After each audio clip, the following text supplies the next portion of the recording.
যুদ্ধবিরতি কার্যকরের কয়েক ঘণ্টার মধ্যেই গাজায় প্রকাশ্যে এসেছে হামাস। উপত্যকাটির নিরাপত্তায় রাস্তায় দেখা গেছে হামাস নিয়োজিত পুলিশ বাহিনীকে। রয়টার্স বলছে, গাজায় দায়িত্বে নামা এসব সদস্য হামাসের অভ্যন্তরীণ নিরাপত্তা সংস্থার। অস্ত্র হাতে অঞ্চলটির গুরুত্বপূর্ণ রাস্তাগুলোতে টহল দিতে দেখা গেছে তাদের।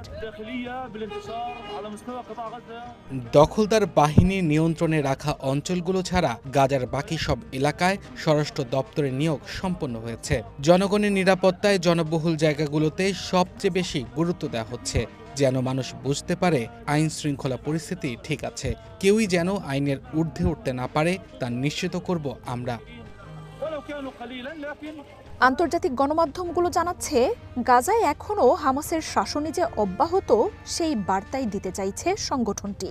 2 বছরের যুদ্ধেও দলটির প্রশাসনিক কাঠামো ভেঙে পড়েনি। গত জানুয়ারিতেও যুদ্ধবিরতি ঘোষণার পর বিপুল সংখ্যক হামাস সদস্যকে গাজায় প্রকাশ্যে দেখা যায়। যুদ্ধের মধ্যেও অঞ্চলটির প্রশাসনিক দায়িত্ব অক্ষত থাকার কথা জানিয়েছিল আন্তর্জাতিক গণমাধ্যমগুলো।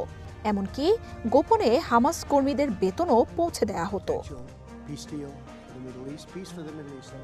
ট্রাম্পের শান্তি পরিকল্পনায় গাজায় অস্ত্রবিরতি চলছে, ইসরায়েলের হামলা বন্ধ, হামাসের হাতে থাকা জিম্মি হস্তান্তর ও ফিলিস্তিনে বন্দীদের মুক্তির সমঝোতা হয়েছে প্রথম ধাপে। তবে এর পরের ধাপেই হামাসের অস্ত্রত্যাগ, অঞ্চলটির শাসনে আন্তর্জাতিক প্রশাসন গঠনের কথা রয়েছে। এরই মধ্যে গাজায় বিদেশিদের শাসন মেনে না নেয়ার ঘোষণা দিয়েছে দলটি। জানিয়েছে অস্ত্র ত্যাগ করবে না তারা।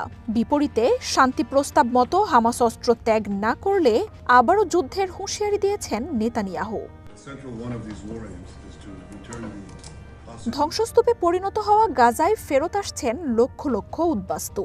90% স্থাপনা ধ্বংস হওয়া অঞ্চলটির 50 ভাগের বেশি অংশ নিয়ন্ত্রণে রেখেছে ইসরায়েল। এসব অংশে গাজাবাসীর চলাচলে বিধিনিষেধ আরোপ করে সতর্কতা জারি করেছে ইসরায়েলি বাহিনী।